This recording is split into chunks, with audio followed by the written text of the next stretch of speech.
E eu acho interessante, minha gente, que o processo de conversão, às vezes a gente acha que a conversão é uma mudança do ser. Tá certo que a gente pode entender que muita coisa em nós precisa ser mudada.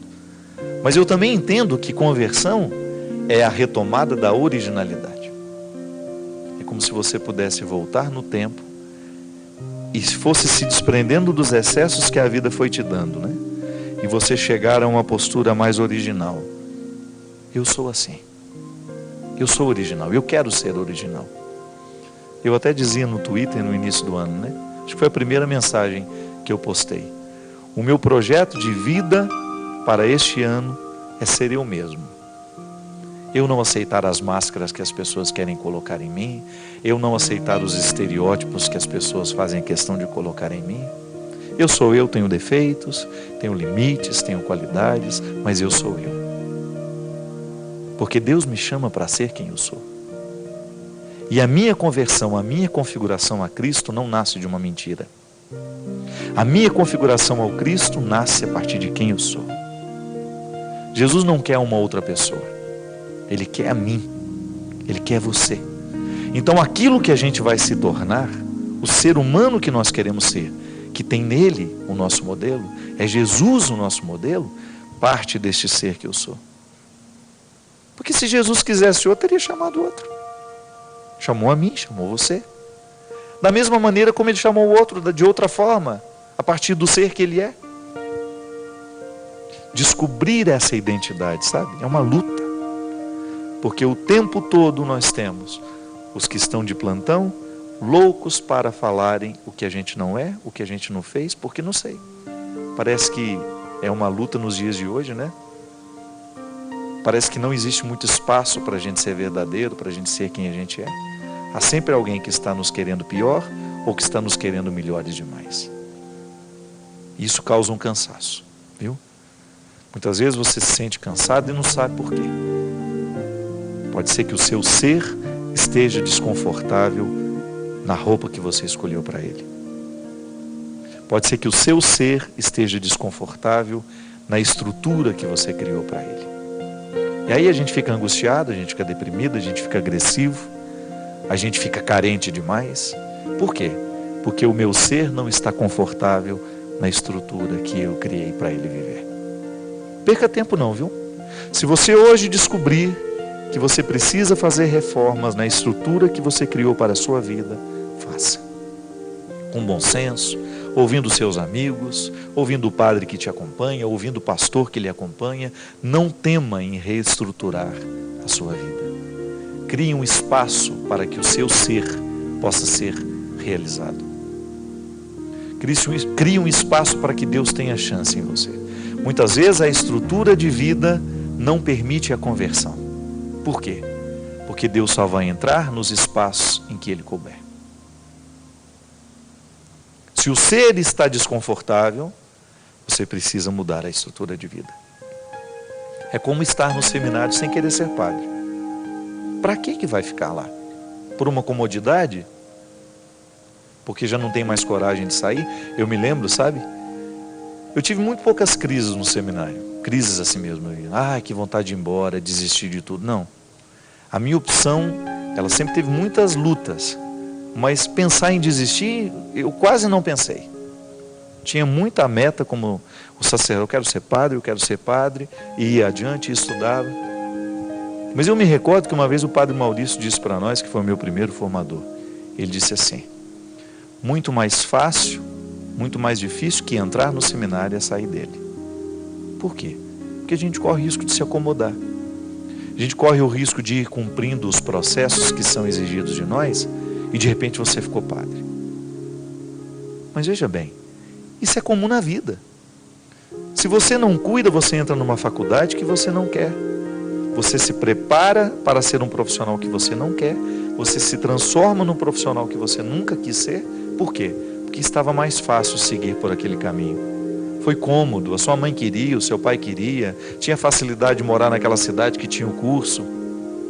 É como se nós criássemos uma clausura para o ser e impedíssemos de esse ser acontecer a partir de tudo que ele pode, só porque houve uma comodidade. Eu brinco muito, né? E sei que tem muita gente séria se preparando para o concurso público, porque realmente vê naquele trabalho uma vocação. Mas eu alerto muito os meus amigos que estão. O que você está fazendo? Estou estudando para passar num concurso. Que concurso? Ah, qualquer um. Cuidado. Nem sempre a segurança de um bom salário é a garantia da sua satisfação. Será que só receber bem é o suficiente para um ser humano estar feliz?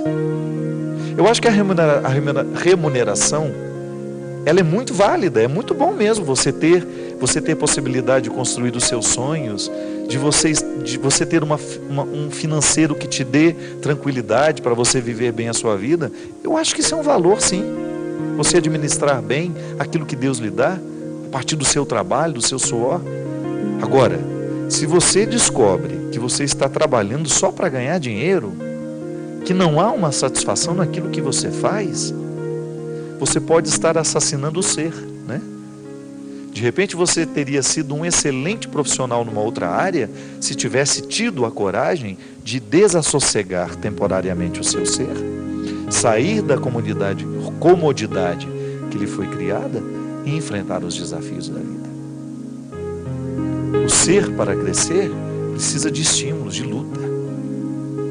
Senão a gente corre o risco de se nivelar por baixo, de cumprir um destino, um caminho para o qual a gente não nasceu, viver uma vocação que não era nossa, entrar num caminho que não era o nosso, e depois, num determinado momento, chegar à conclusão de que não fomos felizes, que não valeu a pena. Minha gente, eu particularmente penso que é muito bom a gente no final do dia ter aquela sensação agradável. Hoje eu fui quem eu deveria ter sido. Eu fiz o que eu deveria ter feito. Eu estava no lugar certo. Eu vivi o meu papel. Cumpri a minha responsabilidade neste mundo. De ser eu um espaço realizado, humano, onde Deus tenha condições de agir. Porque lá onde está um ser humano realizado, lá Deus está revelado. Muito obrigado você que entra em contato conosco. 0 operadora 12 31 86 26 00. Quero começar o programa agradecendo de maneira muito carinhosa ao povo de Penedo, a Diocese de Penedo, meu querido Dom Valério Breda, todos os padres que nos acolheram com tanto carinho nessa festa maravilhosa de Bom Jesus dos Viajantes, que aconteceu agora no domingo. Muito obrigado pelo carinho do povo de Alagoas, também o povo de Sergipe, né, que é uma cidade próxima. Muito obrigado pelo carinho. E se Deus quiser, no dia 1º de fevereiro, nós estaremos de volta na Diocese, na cidade de Arapiraca, onde nós faremos um evento também de evangelização, participando também dos festejos da padroeira. Temos alguns e-mails aqui. A gente vai atender. Tem uma situação que eu estava vendo hoje mais cedo, e a pessoa não quer ser identificada. Eu não preciso nem ler o e-mail, porque é uma história muito simples que tem prejudicado essa menina. Essa menina hoje é uma adulta de 20 e poucos anos, que sente um complexo de culpa muito grande dentro de si. Aliás, a culpa é um desassossego para o ser, né? Sempre digo que a gente precisa ter responsabilidade com os atos. Culpa não. Culpa nos mata, cria neuroses, doenças. Responsabilidade não. Quando você assume a responsabilidade de um ato, você está sendo maduro. Quando você assume a culpa, você assume um processo autodestrutivo que não tem o poder de mudar a situação. E essa menina dizia que quando era criança, quando tinha 6, 7 anos, não, 8, ela tinha 8, ela acha que ela abusou sexualmente de um irmão mais novo que tinha 6 anos. Aquela descoberta natural de criança, né? Quando está entre meninos e meninas é natural. Só que pelo fato dela ter um pouco mais de idade, ela se sente muito culpada hoje. E ela diz que essa situação aconteceu 2 vezes. Com o irmão em casa e com o primo. Os dois na mesma idade. E hoje ela fala assim: Padre Fábio, eu vejo, quando escuto histórias de crianças que foram abusadas sexualmente, eu imediatamente me lembro da história que eu vivi quando eu tinha 8 para 9 anos, com o meu irmãozinho, com meu primo. E me sinto muito mal, me sinto muito desconfortável. Minha filha, a gente precisa diferenciar. Uma menina de 8, 10 anos, 8, 9, 10 anos, ela está descobrindo a sua sexualidade. Se naquele momento você teve uma brincadeira com o seu sobrinho, com seu irmão, com seu primo, aquilo não foi um abuso sexual, minha filha. É muito mais um abuso quando um adulto está utilizando-se de uma criança para ter satisfação sexual. Criança entre criança, isso é uma coisa que acontece no processo da descoberta da sexualidade. Então você não tem que se sentir uma agressora. Não é? Tá certo que se você tivesse tido uma orientação naquela época, você não teria brincado dessa forma com eles, mas você não teve. Então hoje você tem esse desencaixe dentro de você, essa situação que não lhe causa conforto, muito ao contrário, lhe causa um dissabor, mas você precisa administrar isso, assumindo a responsabilidade disso, mas não assumindo a culpa. O que é você assumir a responsabilidade? Tudo bem, não foi uma atitude correta, mas eu naquela época não tinha condições de interpretar o que estava acontecendo. Pronto. Resolve isso dentro de você. Não permita que isso se estenda. Sabe por quê? Porque quando a gente começa a alimentar esse tipo de neurose, daqui a pouco você começa a ter repercussões dentro de você dessa atitude, dessa culpa, que podem ser muito mais nocivas no hoje da vida do que aquela bobaginha que aconteceu há 10, 15, 20 anos atrás. Se a gente não corrige o erro pequeno do passado, a gente corre o risco de, por causa daqueles erros pequenos, cometer coisas piores hoje. Então, joga fora. Assume com responsabilidade o que aconteceu. Se pudesse mudar, teria mudado, mas não pode mais. Olhe para o seu passado com tranquilidade. Não se sinta uma agressora, porque você não foi uma agressora. Você era uma menina, uma criança descobrindo a sua sexualidade e por acaso descobriu um pouco dessa sexualidade com seus parentes, com seu primo, com seu irmão. E aí, minha gente, eu aproveito para dizer uma palavrinha aos pais. Se você tem filhos nessa idade, procure fazer com que a descoberta da sexualidade seja saudável.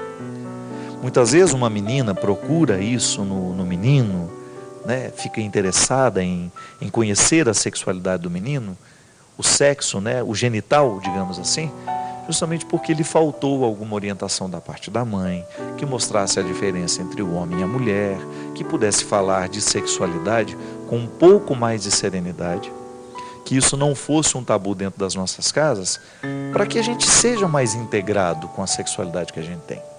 Não é verdade? Muitas vezes os pais têm vergonha de falar e aí os filhos vão descobrir da maneira errada. E eu acho que a responsabilidade de ser pai e mãe também compreende em ajudar essas crianças a terem uma experiência mais positiva da própria sexualidade.